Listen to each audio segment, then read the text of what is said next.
Bueno, buen día. Usted siempre está mirándonos, escuchándonos, leyendo el Diario de la Pampa. En esta oportunidad nos ha recibido en su propio hogar, en su propia casa, el profesor Oscar Nocetti, que seguramente cuando comience a ver las primeras imágenes lo va a reconocer instantánea y rápidamente. ¿Cómo le va, profesor? Buen día. Gracias por recibirnos. No, es un placer recibirlo aquí. Bueno, tantas cosas para conversar, inclusive antes de comenzar esta entrevista que estamos pregrabando para el Diario de la Pampa.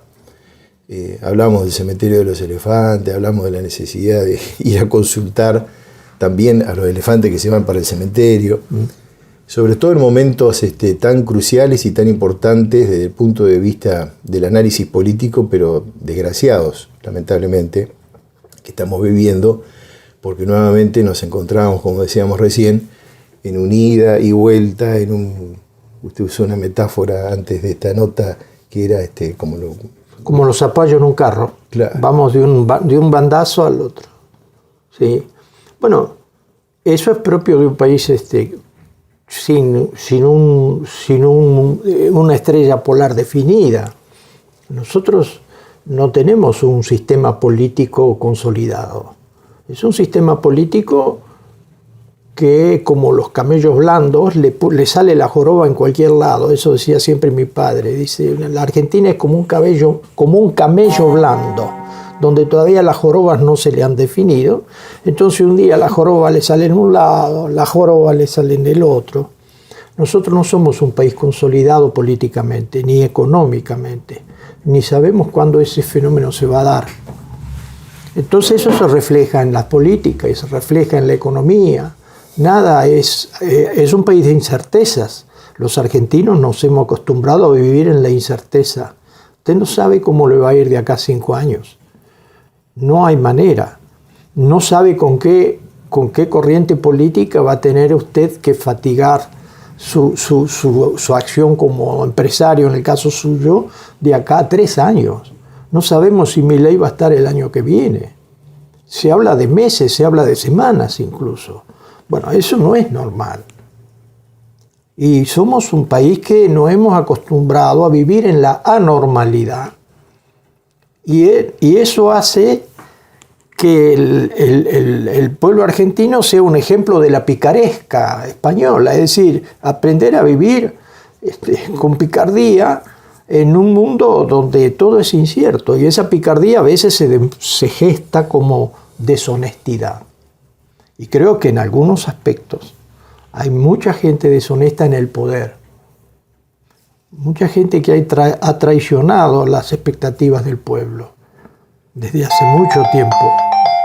Entonces, creí haberlo pagado, pero bueno, no.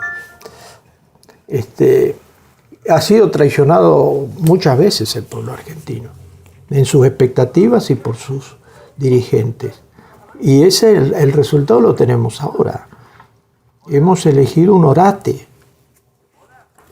Hemos elegido un orate, un loco, que no debiera haber sucedido. Entonces, ¿cómo salimos de esta? Es muy difícil porque hace muchas décadas, yo diría hace un siglo que estamos en esta situación. Y lo que hay que hacer es lo que yo le decía recién. Cada ciudadano consciente debe garantizarse a sí mismo, hacer lo que tiene que hacer, hacerlo con honestidad y en beneficio de todos. El egoísmo y la viveza criolla no nos han llevado a ningún lado. Bajar un poco los decibeles de la confrontación. Argentina es un país donde tiene una guerra civil larvada desde hace muchos años. No es una guerra civil con armas, pero sí es una guerra civil política, es una guerra civil económica, donde se confronta y se gana y se pierde según en el sector donde usted está. Pero Argentina, nos guste o no nos guste, está en guerra civil desde hace mucho tiempo. Y a veces con consecuencias muy duras, como los desaparecidos, como las cosas que nos han pasado y han sido terribles. No hay ningún país en el mundo que en tan corto tiempo ha tenido 2 hiperinflaciones. Las hiperinflaciones son catastróficas para un pueblo. Fíjese que en la última nos dejó en la prehistoria. ¿Cómo en la prehistoria? Porque nos dejó sin moneda.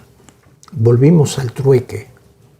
Y el trueque es la forma más elemental de comercio. Bendito sea. No sé qué hacer ya. Eso le pasa por estar activo, ¿no? Sí, bueno, que no quiero que me llamen y justamente me llaman. Lo voy a poner lo más lejos posible. Volver al trueque es una forma muy elemental de economía. Es prehistórica, cuando todavía no había moneda. Volvimos a la premoneda. La cooperativa, por ejemplo, el Salón de la Usina, se transformó en un centro de trueque.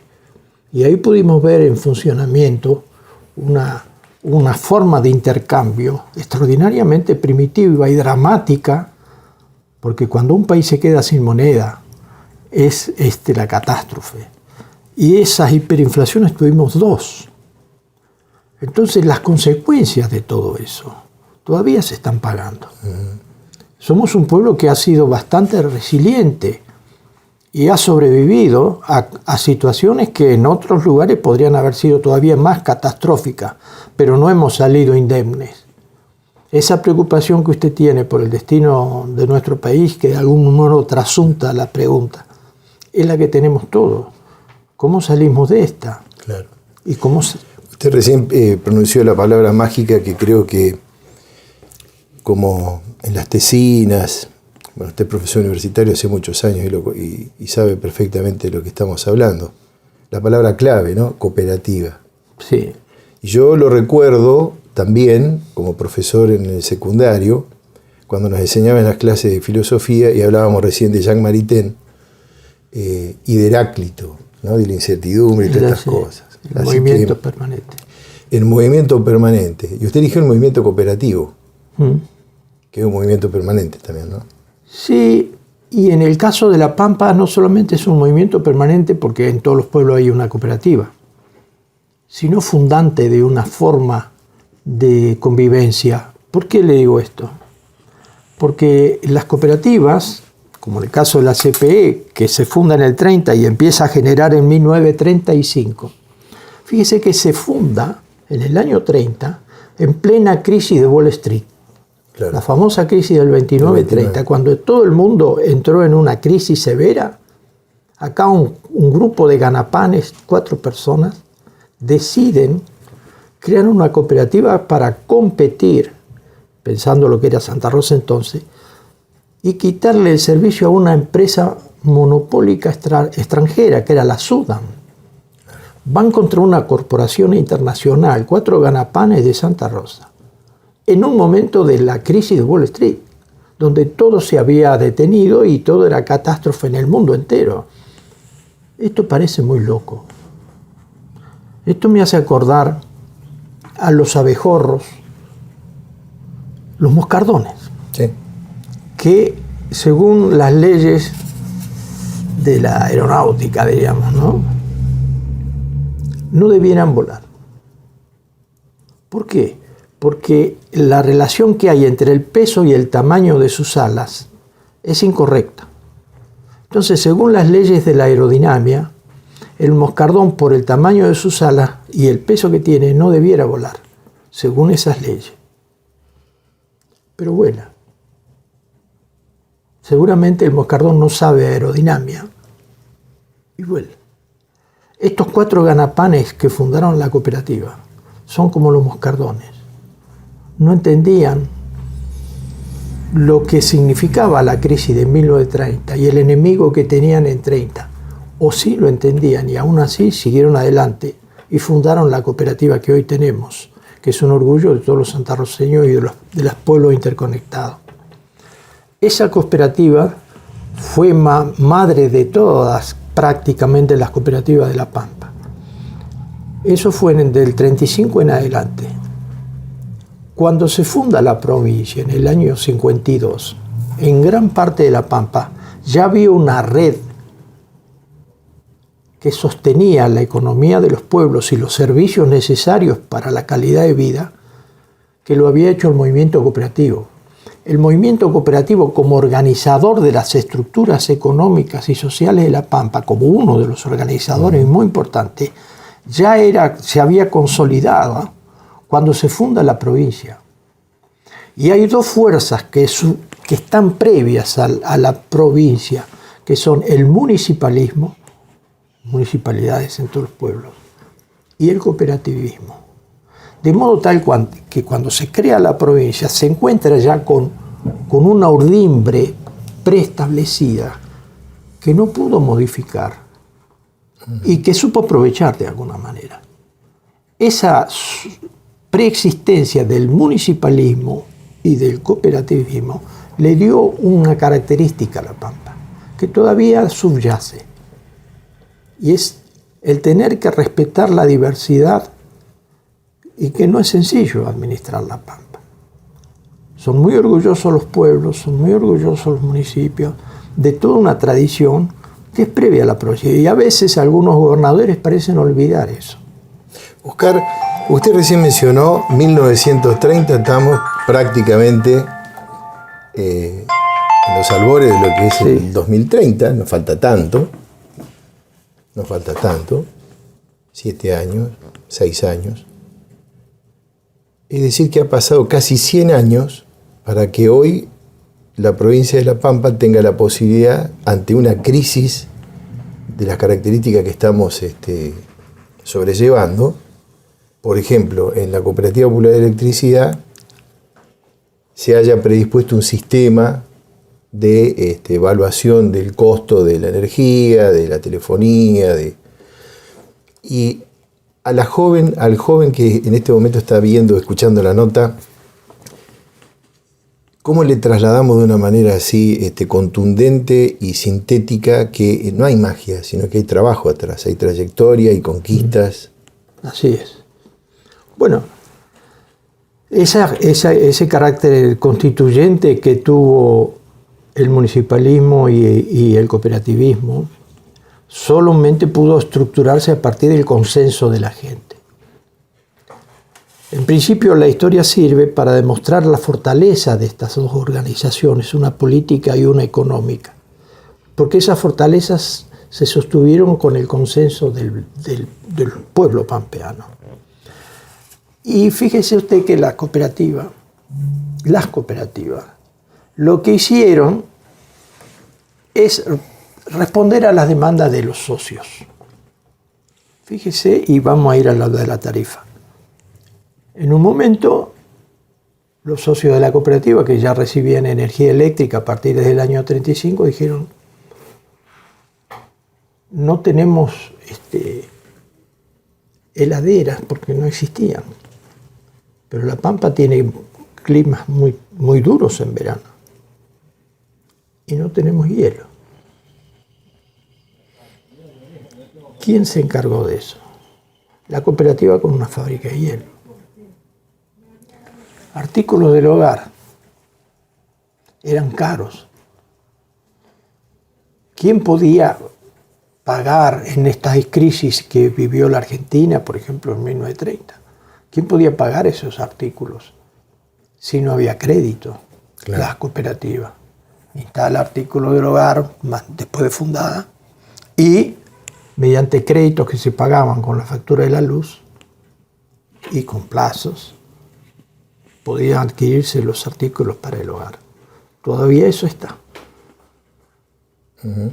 Y al precio más barato posible, sin perder ni ganar, y poder seguir invirtiendo.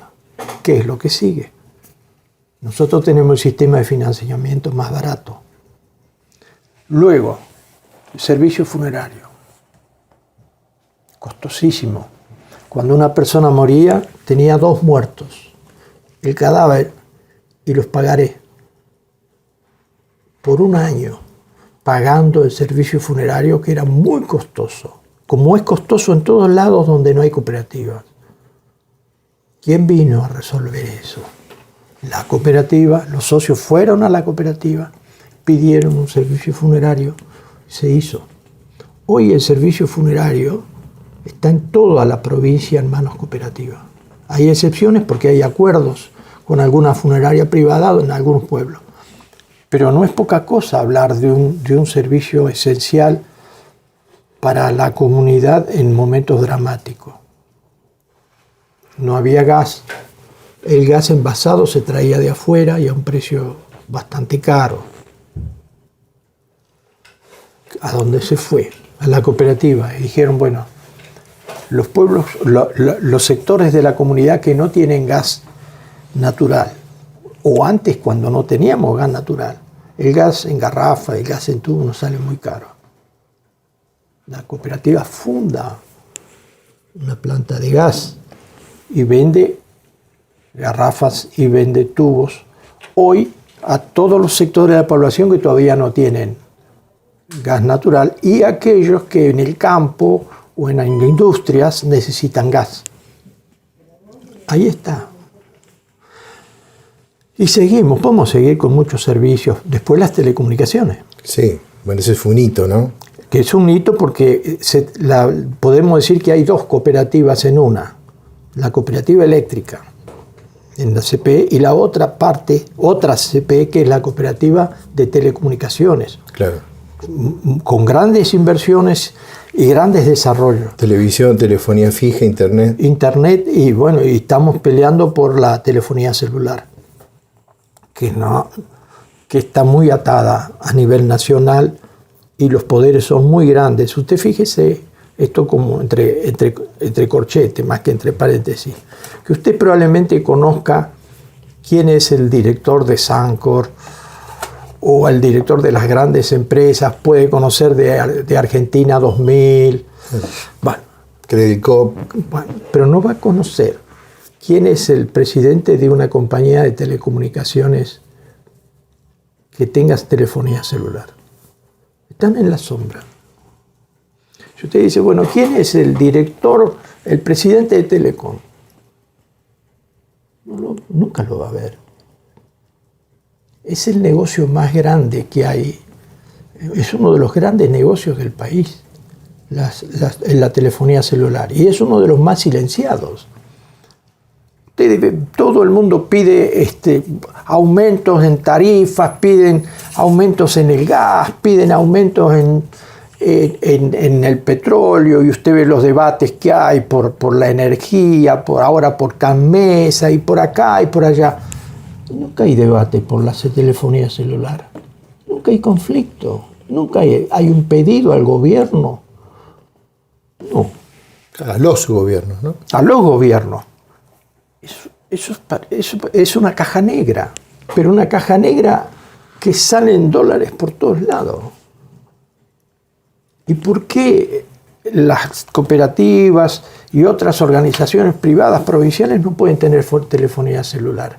Porque no hay manera de sacar una licencia para eso. Increíble, ¿no? Bueno, esos son los misterios que hablábamos de un país desorganizado, donde el saqueo ha sido una constante histórica. Argentina ha sido saqueada históricamente por su propia clase dirigente. Se habla de los choripaneros, de los planeros, pero al lado del saqueo que hacen las corporaciones y algunos personajes de la economía nacional, esto es una broma. Es un país saqueado de una manera que asombra a los que están fuera, que observan y analizan la historia argentina. En ese contexto, las cooperativas, el cooperativismo, que es la cara humana, el rostro humano del capitalismo, ese capitalismo con rostro humano, es el que se ha movido para defender los intereses de la gente, creando empresas que compitan con aquellos que vienen a saquearnos, ya sea con las telecomunicaciones, ya sea con el gas, ya sea con la electricidad, como poniendo las tarifas mínimas que hagan sustentable a la cooperativa y más razonable el precio que pagan los socios. Pero somos una empresa, no hay que confundir, las cooperativas son empresas con capital social. Claro. Empresas de carácter social cuyos dueños son los socios y a los cuales la cooperativa se debe cobrando las tarifas mínimas, el mínimo vital y móvil, claro, para que esa empresa funcione. Eso es una cooperativa. Claro.